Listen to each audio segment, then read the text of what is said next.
operator Neelu भाई operator Shivpur वाले operator Neelu भाई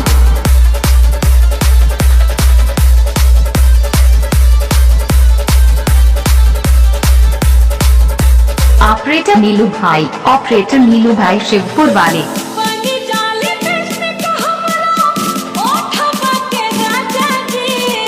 हमारा पता जीटी रोड कल्याणपुर कौशाम्बी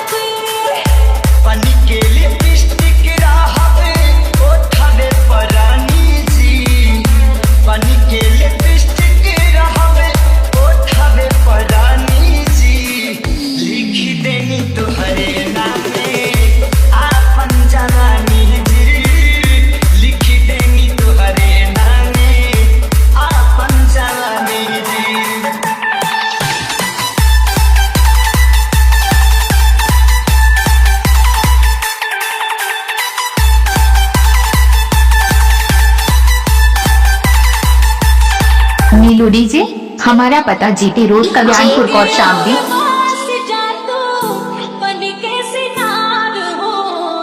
आँखिए में बन के रहब कजरा के धार हो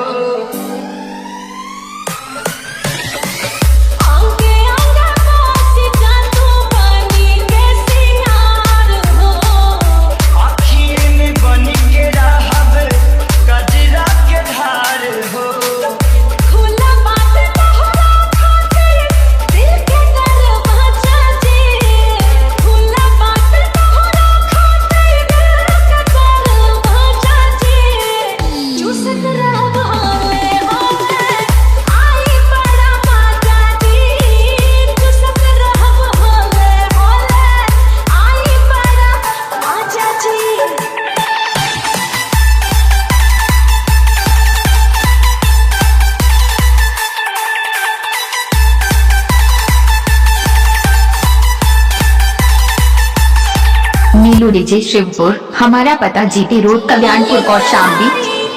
नीलू डीजे शिवपुर हमारा पता जीटी रोड कल्याणपुर कौशाम्बी खातिर रानी छोड़ब तो हर संग ना